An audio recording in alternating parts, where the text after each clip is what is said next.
الحمد لله رب العالمين والصلاة والسلام على رسوله الكريم ومن تبعهم بإحسان إلى يوم الدين أما بعد قال الله تبارك وتعالى أعوذ بالله من الشيطان الرجيم بسم الله الرحمن الرحيم واستعينوا بالصبر والصلاة وَإِنَّهَا لَكَبِيرَةٌ إِلَّا عَلَى الْخَاشِعِينَ۔ محترم مصلیان کرام،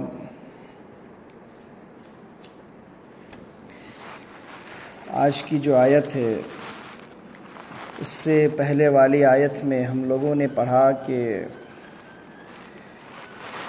جو لوگ دوسروں کو بھلائی کا حکم دیتے ہیں اور خود اپنے آپ کو بھول جاتے ہیں ان کے تعلق سے کیا وعیدیں آئی ہیں، انہیں کیا کہا گیا ہے۔ وہاں تو ہے کہ بھلائی کا حکم دینا، برائی سے روکنا، اب اس کے بعد اللہ رب العالمین فرما رہا ہے کہ وَاسْتَعِینُوا بِالصَّبْرِ وَالصَّلَاةِ، کہ مدد طلب کرو صبر اور نماز کے ساتھ۔ وَإِنَّهَا لَكَبِيرَةٌ، اور یقیناً وہ بڑی دشوار چیز ہے، إِلَّا عَلَى الْخَاشِعِينَ، مگر ان لوگوں کے جو خشوع و خضوع کے ساتھ کھڑے ہوتے ہیں، جو ڈرنے والے ہیں۔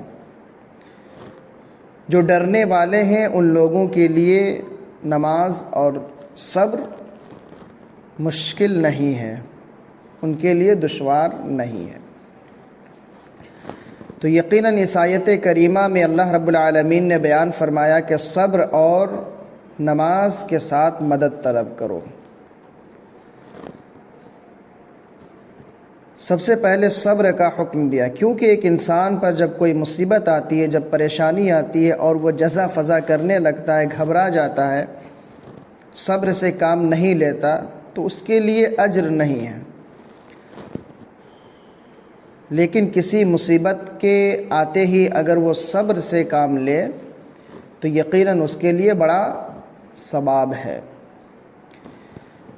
صبر کس کو کہتے ہیں، اس کے تعلق سے اگر ہم معلومات حاصل کرنا چاہیں تو ایک حدیث ہے، راوی حدیث حضرت انس بن مالک رضی اللہ تعالی عنہ ہیں، بیان فرماتے ہیں کہ ایک مرتبہ اللہ کے نبی صلی اللہ علیہ وسلم کا گزر ایک عورت کے پاس سے ہوا، جو عورت ایک قبر کے سامنے بیٹھ کر رو رہی تھی۔ اللہ کے نبی صلی اللہ علیہ وسلم نے اس عورت سے کہا کہ اللہ سے ڈر اور صبر سے کام لے۔ تو اس عورت نے دیکھے بغیر کہا کہ یہاں سے چلے جاؤ، جب یہ مصیبت تم پر آتی تو تمہیں معلوم ہوتا۔ اللہ کے نبی صلی اللہ علیہ وسلم وہاں سے واپس چلے آئے۔ لوگوں نے اس عورت کو بتایا کہ ارے تم نے جن کو کہا وہ اللہ کے نبی صلی اللہ علیہ وسلم تھے۔ وہ عورت گھبراتے ہوئی آپ صلی اللہ علیہ وسلم کے پاس گئی، جا کر انہوں نے کہا کہ یا رسول اللہ مجھے معلوم نہیں تھا، یعنی کہ اب میں صبر سے کام لیتی ہوں، اب میں صبر کروں گی۔ اللہ کے نبی صلی اللہ علیہ وسلم نے فرمایا کہ صبر مصیبت کے آتے وقت ہی ہے، یعنی کہ جب مصیبت آ جائے اسی وقت صبر سے کام لینا وہی صبر ہے، بعد میں تو لوگوں کو صبر آ ہی جاتا ہے۔ تو یقیناً صبر بھی ایک بہت بڑی نعمت ہے۔ تو صبر کے ساتھ مدد طلب کرنے کے لیے کہا گیا، والصلاۃ، اور نماز کے ساتھ۔ بعض حضرات اس آیت کریمہ سے یہ استدلال کرتے ہیں کہ بزرگوں سے مدد طلب کرنا ان کی قبروں کے سامنے جھکنا یہ جائز ہے، ان سے مدد طلب کرنا یہ جائز ہے، اور دلیل اسی آیت کو پیش کرتے ہیں کہ اللہ رب العالمین نے کہا کہ صبر اور نماز سے مدد طلب کرو۔ تو صبر تو اللہ نہیں ہے، غیر اللہ ہے، نماز تو اللہ نہیں ہے، غیر اللہ ہے۔ جب قرآن میں اللہ رب العالمین نے کہا تو پھر ہم کیوں نہیں کر سکتے؟ تو یہ معلوم ہونا چاہیے کہ صبر اور نماز یہ ایک عبادت ہے، صبر بھی عبادت ہے، نماز بھی عبادت ہے، اور عبادت کا واسطہ اور وسیلہ بنا کر اللہ رب العالمین سے مانگنا یہ جائز اور درست ہے۔ جیسا کہ 3 لوگ جب کسی غار میں پھنس گئے تھے تو انہوں نے کس چیز کو وسیلہ بنایا تھا؟ اپنے نیک اعمال کو وسیلہ بنایا تھا۔ جب انہوں نے اپنے نیک اعمال کے ذریعہ اللہ رب العالمین سے دعا مانگی تو اللہ رب العالمین نے ان تینوں کی دعاؤں کو قبول کر لیا اور اس پتھر کو ہٹا دیا، جس کی وجہ سے بآسانی وہ وہاں سے نکل گئے۔ تو یقیناً یہ اعمال صالحہ ہے، کسی مصیبت کے آتے وقت صبر سے کام لینا یہ غیر اللہ نہیں ہے، اور نہ ہی اس آیت کریمہ کے ذریعہ یہ استدلال کر سکتے ہیں کہ غیر اللہ سے مدد طلب کرنا جائز اور درست ہے، ہرگز نہیں، کیونکہ یہ نیک عمل ہے اور نیک عمل کا وسیلہ جائز اور درست ہے۔ آگے اللہ رب العالمین نے بیان فرمایا وَإِنَّهَا لَكَبِيرَةٌ إِلَّا عَلَى الْخَاشِعِينَ، اور یقیناً یہ بڑی دشوار چیز ہے مگر ان لوگوں کے لیے جو لوگ ڈرتے ہیں۔ تو یقیناً جو لوگ خشوع و خضوع کے ساتھ نماز ادا نہیں کرتے ہیں، جو لوگ مصیبت کے آتے وقت ہی جزا فضا کرنے لگتے ہیں، ان لوگوں کے لیے مصیبت اور نماز بہت بھاری چیز ہے، اور یقیناً اس کا اندازہ ہمیں ہو رہا ہے کہ کتنے مسلمان نماز ادا کرتے ہیں، جبکہ 5 وقت کی نماز ہم پر فرض کی گئی ہے۔ یہ تعداد میں 5 نہیں 50 وقت کی نماز اللہ رب العالمین نے فرض کیا تھا، لیکن موسیٰ علیہ السلام سے ملاقات ہوئی، انہوں نے اللہ کے نبی صلی اللہ علیہ وسلم سے بار بار گزارش کیا کہ آپ اللہ رب العالمین کے پاس جائیے، ان سے درخواست کیجئے، کم کرائیے، کیونکہ میں نے بنی اسرائیل کو آزمایا ہے۔ 5 وقت کی نماز لے کر اللہ کے نبی صلی اللہ علیہ وسلم جب آ رہے تھے، پھر بھی موسیٰ علیہ السلام نے کہا کہ اب بھی جائیے، یہ نماز بھی نہیں ادا کر سکتی آپ کی امت۔ تو اللہ کے نبی صلی اللہ علیہ وسلم نے کہا مجھے اب شرمندگی محسوس ہوتی ہے، لہذا 5 وقت کی نماز لے کر کے آئے۔ وہی نماز مسلمانوں پر فرض قرار دی گئی۔ آج جس فریضے کی ادائیگی سے مسلمان غافل ہیں، تو یقیناً یہ بہت دشوار چیز ہے، لیکن ان لوگوں کے سوا جو اللہ رب العالمین سے ڈرتے ہیں، یقیناً جو اللہ رب العالمین سے ڈرنے والے ہیں، جو خشوع و خضوع کے ساتھ نماز کے لیے کھڑے ہوتے ہیں، ان کے لیے وہ چیز دشوار نہیں ہے، کیونکہ جب اللہ سے ڈرنے والے اللہ کی عبادت کے لیے کھڑے ہوتے ہیں تو انہیں سکون ملتا ہے، اور نماز دلوں کو سکون پہنچانے کا ایک سب سے بہترین عمل ہے۔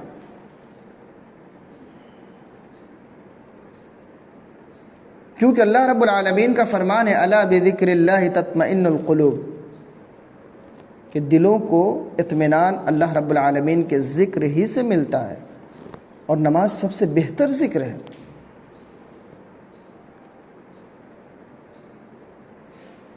لیکن افسوس کا مقام یہ ہے کہ آج مسلمان دلوں کے اطمینان کے لیے طرح طرح کی چیزیں اختیار کرتے ہیں۔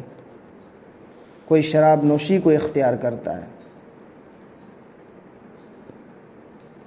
کوئی مال و دولت کو باعث سکون سمجھتا ہے، کوئی ناچ گانے کو باعث سکون تصور کرتا ہے، تو کوئی کسی اور چیز کو، جبکہ دلوں کو اطمینان اللہ رب العالمین کی عبادت ہی سے مل سکتی ہے، اللہ کے ذکر ہی سے مل سکتا ہے اطمینان۔